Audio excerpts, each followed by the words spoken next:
कार्य की सिद्धि के लिए सूर्य नारायण को दिया जाए। एक काली मिर्ची के पानी का जब रविवार को अगर लोटा भरकर शिव को समर्पित करा जाता है तो घर में तेज लक्ष्मी प्राप्त होती है। रविवार के दिन दे देता है।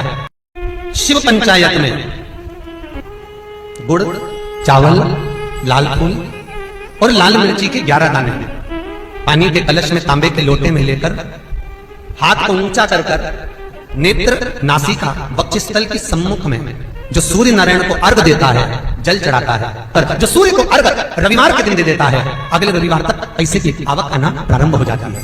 जो आज तक फोन नहीं उठाता वो फोन उठाना चालू कर देता है। अगर कोई बड़ी बीमारी है, कोई बात आपको शंकर भगवान से कहना है, तो रविवार के दिन जब सूर्य को अर्घ देंगे तो वही कलश रख देंगे अर्घ दिया हुआ, फिर उसको आपको धोना नहीं है। दूसरे दिन सोमवार का दिन पड़ेगा, फिर जल भर लो उसी कलश में, सूर्य नारायण को अर्घ देकर वही कलश से वापिस जल भरकर शंकर जी के मंदिर में ले जाकर जल को चढ़ाना प्रारंभ कर दीजिए।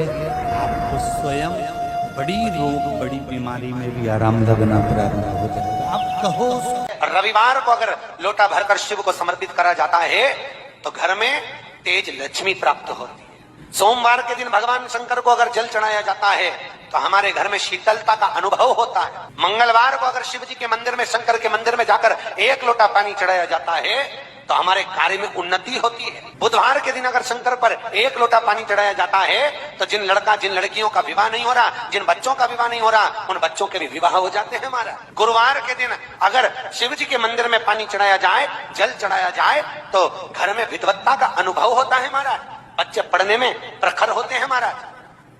शुक्रवार के दिन अगर शंकर के मंदिर में जल चढ़ाया जाए तो नारी का अखंड सौभाग्य होता है महाराज। शनिवार के दिन अगर शिव की आराधना करी जाए, शनिवार के दिन अगर शंकर को जल चढ़ाया जाए तो जिंदगी में व्यक्ति की।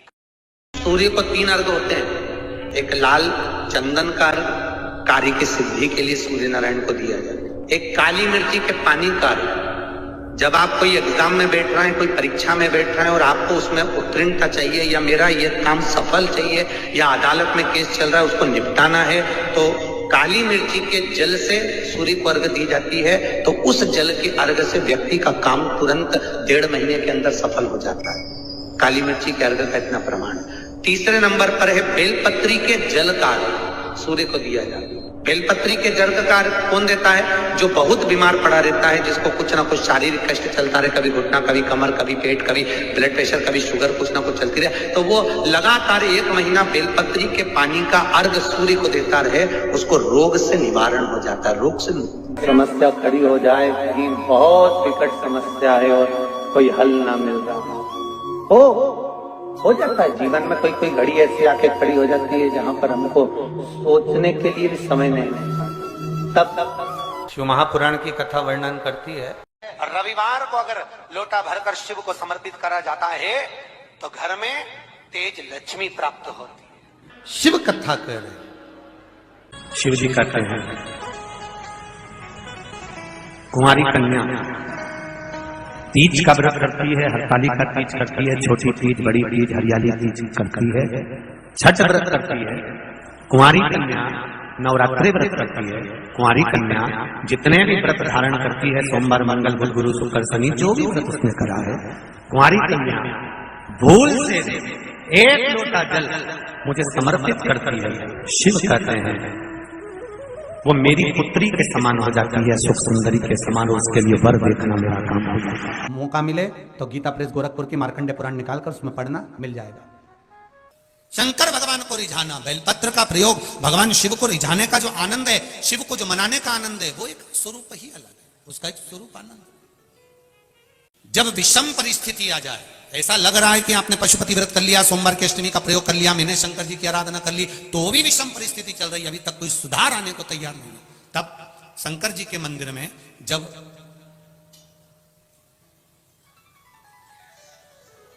बेलपत्र चढ़ाने के लिए आप जाएं, तब प्रयास करिएगा कि बेलपत्र को, अशोक सुंदरी का स्थान सबको मालूम है ना?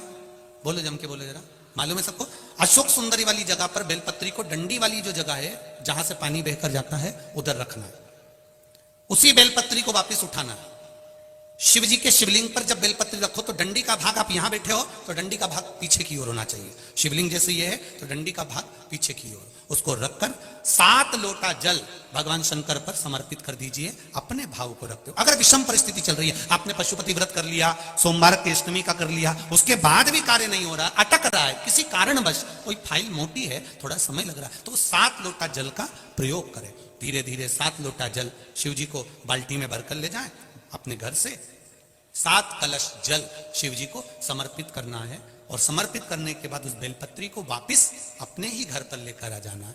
11 दिन 21 दिन उसको रखो, फिर उसका विसर्जन वापिस किसी नदी, सरोवर, तालाब या वृक्ष के नीचे कर दीजिए। बाबा हाथ पकड़कर बाहर निकाली देगा। परिस्थिति अगर बहुत विचित्र, विषमता, बहुत विषम परिस्थिति में उस जगह पर इसका प्रयोग कर सकते। सूर्य नारायण भगवान को बिना रुके चलने की आज्ञा है, बस चलते रहना है उनके अश्वों के साथ में। सूर्य नारायण भगवान को अपनी यात्रा पूर्ण करना है, चलते रहो, रुकना नहीं है। और सूर्य नारायण भगवान चलते रहते चलते रहते चलते रहते में लगे रहे। जिस समय तक चलता रहा वो खरमास कहला गया। फिर वापिस घोड़े आ गए, गधों को निकाल दिया गया और रथ फिर आगे बढ़ गया। महाराज क्यों कहलाता इसे? सूर्य नारायण भगवान को याद आया कि मेरे घोड़े चलते चलते थक गए होंगे, पानी कहां पिए? महाराज मार्कंडे पुराण का चरित्र है, बहुत ध्यान से मौका मिले तो गीता प्रेस गोरखपुर की मार्कंडे पुराण निकालकर उसमें पढ़ना, मिल जाएगा। सूर्य नारायण भगवान चलते चलते विचार करने लगे कि मेरे घोड़े प्यासे हैं, इनको क्या पिलाऊं? तब एक क्षण के लिए सूर्य नारायण भगवान ने अपने घोड़ों को रोक दिया और जल का एक कुंड देखकर वहां घोड़ों को पानी पिलाया।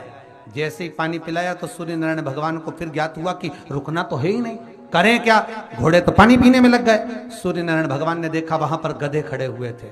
नारायण ने तुरंत उसी समय सूर्यदेव ने उन गधों को रथ में लगा लिया और उनको लेकर चल दिए। गधों को कहते हैं खर, इसलिए जब तक गधे उस रथ में लगे रहे, जिस समय तक चलता रहा वो खरमास कहला गया। फिर वापिस घोड़े आ गए, गधों को निकाल दिया गया और रथ फिर आगे बढ़ गया।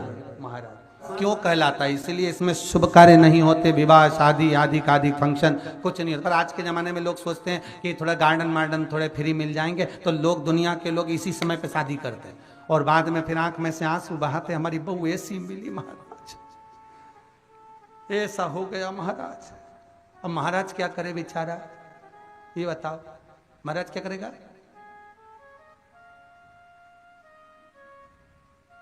थोड़ा सोच समझकर कार्य करिए कि हम जो शुभ कार्य कर रहे हैं, अच्छा काम कर रहे हैं, वो किस समय पर करना चाहिए। हाँ, भजन करो, कीर्तन करो, संकीर्तन करो, कथा करवाओ, नाम जाप करो, स्मरण करो, खूब अनुष्ठान करो, तुम भगवत नाम का जाप करो, ये तो तुम कभी भी कर सकते हो जीवन पर्यांत में, कभी भी, क्योंकि मृत्यु का कोई भरोसा नहीं है, इसलिए भजन का भी भरोसा नहीं। करते रहो, कभी भी आ जाए तो ठिकाना किसका, ना जाने कब फोटो टंग जाए, इसलिए भजन में पीछे मत।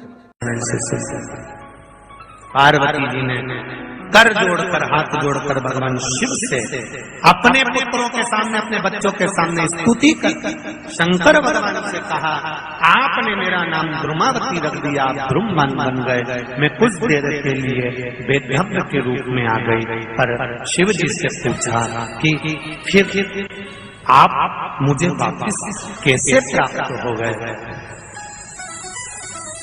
मुझे कैसे?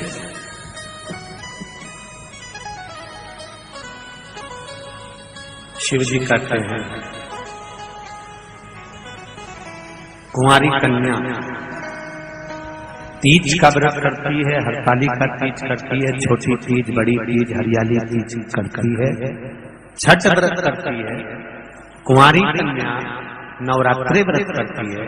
कुंवारी कन्या जितने भी व्रत धारण करती है, सोमवार, मंगल, बुध, गुरु, शुक्र, शनि, जो भी व्रत उसने करा है, कुंवारी कन्या भूल से 1 लोटा जल मुझे समर्पित करती है। शिव कहते हैं, वो मेरी पुत्री के समान हो जाती है, सुख सुंदरी के समान, और उसके लिए वर देखना मेरा काम हो जाता है। उस कन्या के लिए श्रेष्ठ वर देखना। मैं बेटियों से एक बात जरूर कहूंगा, शादी होने के बाद अब शंकर जी को जल चढ़ाओगी वो अलग बात है, पर कुंवारी रहते हुए अगर आपने शिव जी पर जल चढ़ाना प्रारंभ कर दिया तो ये निश्चित है, ये निश्चितता है कि आपके लिए वर आपके माता पिता जरूर देखेंगे, पर पक्का शंकर भगवान ही करेंगे कि कहाँ है। श्री शिवाय नमस्तुभ्यम, सब बोलिए एक बार जमकर, श्री शिवाय नमस्तुभ्यम। प्रैक्टिकल जरूर करना, कहीं सियोर वाला महाराज झूठ तो नहीं बोल रहा। शास्त्रों की बातें हमारे जीवन में हमें सुख प्रदान करे, इसलिए इस भाव का आनंद करते हुए आज की कथा को विराम देते हैं।